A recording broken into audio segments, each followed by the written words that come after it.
क्या फायदा इतना जो है वो 104 बॉलें ऋषभ पंत का खेलने का, 104 बॉलों पे जो है वो आप टोटल 30 रन बना रहे हैं और आप जो है फिर मैच ड्रॉ करवाने में भी नाकाम होते हैं और आप जो है वो आउट होकर चले जाते हैं। कोई फायदा नहीं है भाई, कोई फायदा नहीं है। और यकीन माने आप कि ये सिर्फ ये सीरीज नहीं, न्यूजीलैंड वाली जो सीरीज थी ना, जो घर में न्यूजीलैंड ने इंडिया को हराया, उसमें भी आपकी बैटिंग ने आपको लेट डाउन किया है और सबसे बड़े गुनहगार ये सीनियर्स हैं।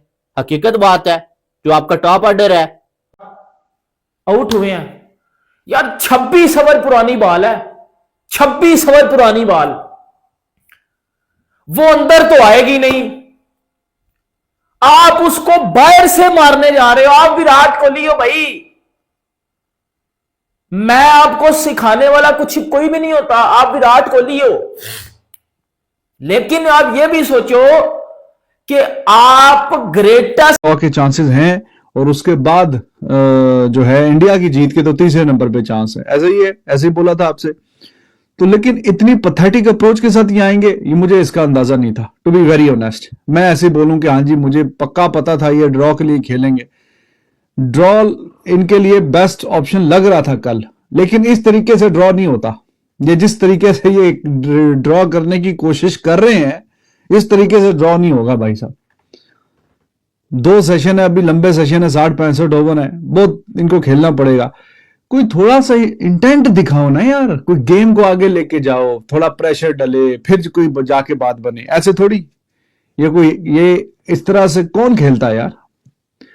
कितने ओवर उतने रन, मतलब इसका मतलब है आपने कहा था आज पूरे 90-96 ओवर खेल लेंगे और उतने कोई रन करके चलो जी ठीक है, हम बोलेंगे वाह जी वाह पूरा। ये क्या है, ये कोई तरीका कार है? कोई मुद्दा ऐसा होता है, उनका एक टेक लिया जाता है। तो साइमन टॉफिल ने कहा है कि ये वैसे आउट था और थर्ड अंपायर के पास ये राइट रहता है कि अगर उनको विजिबली दिख रहा है और उनको लग रहा है कि आउट है, तो उनको फिर जरूरत नहीं होती कि आप स्निको पर जाओ और उस फैसले को देखो। लेकिन क्योंकि यहां पर उस स्निको पर चले गए थे, ये एक विवाद जरूर बन गया है। और उसके बाद इनफैक्ट आकाशदीप का जो डिसमिसल रहा उसको भी लोग अलग अलग तरीके से देख रहे हैं, क्योंकि उसमें क्या होता है कि डिविएशन, हमने आपको बताया भी था कि स्निको पर क्या होता है, डिविएशन जो आपको स्पाइक दिखता है वो एक फ्रेम आगे और पीछे पर भी दिखता है, तो वहां पर वो नजर आ रहा है। लेकिन रिप्लेस उसके बड़ी बार चल रहे हैं। जितनी बार आप रिप्लेस देखते हो उतनी बार आपके मन में एक नया सवाल पैदा होता है कि क्या ये सही था, क्या ये नहीं था। लेकिन अब वो मुद्दा है कि ये टेस्ट मैच अभी तो जिंदा है एज ऑफ नाउ, लेकिन ये टेस्ट मैच में रिजल्ट क्या होता है टीम इंडिया की तरफ से डेफिनेटली अब लग रहा है कि शायद जब पोस्ट मैच प्रेस कॉन्फ्रेंस होगी और प्रेजेंटेशन होगी तो वहां पर इन सब डिस्कशन काफी क्लियर भी लग रहा था। लेकिन यार इतना ही क्लियर होता तो ऑन फील्ड अंपायर पहले आउट दे देता ना, मतलब कि वहां पे डाउट था। और अगर आपके पास कंक्लूसिव एविडेंस नहीं है, आउट क्यों दिया? स्निको देखिए बिल्कुल कोई पीक नहीं है, बिल्कुल सीधा गया है, तो आपने आउट क्यों दिया? ये पूछने वाली बात है। आई थिंक आईसीसी को भी सवाल पूछना चाहिए, बीसीसीआई को। और सारे के सारे फैंस जो है वहां पे चिल्ला रहे हैं, चीटर्स चिल्ला रहे हैं ऑस्ट्रेलियंस के लिए, सारे के सारे फैंस चीटर्स चिल्ला रहे हैं। और मैं ये फंडामेंटल क्वेश्चन पूछ रहा हूं ना, सही में कि आप भूल जाइए कि डिफ्लेक्शन हुआ नहीं हुआ, क्या हुआ। सिंपल बात है, ऑन फील्ड नॉट आउट दिया, ऑन फील्ड नॉट आउट दिया, थर्ड अंपायर के पास गया, स्निको में कोई स्पाइक है ही नहीं और आपने आउट दे दिया। जबरदस्ती है क्या? मान लिया भाई कि जी हाँ दोस्तों, इंडिया वर्सेस ऑस्ट्रेलिया में जबकि आपको पता है कि इंडिया की हार हुई है दोस्तों। 186 रनों से इंडिया ये मैच हार गया। बहुत बुरी तरह से इंडिया इस मैच में पिछड़ा है दोस्तों। एक समय लग रहा था कि इंडियन बैटिंग है इसे ड्रॉ करा लेगी, बट जिस तरह का मतलब हुआ फिर इंडिया भाई विकेट ना तो बचा सका और उसके बाद इंडिया की हार हुई दोस्तों। बात कर लेते हैं रोहित शर्मा के बारे में। तो जिस तरह की उनकी फॉर्म है दोस्तों, ना तो उनसे रन बन रहे हैं, बुमराह के उनसे ज़्यादा विकेट हैं दोस्तों और उनके रन कम हैं दोस्तों। तो अभी ये है डिसीजन है कि ये क्या बीजेटी के बाद ये संन्यास लेंगे, क्या ये संन्यास नहीं लेंगे।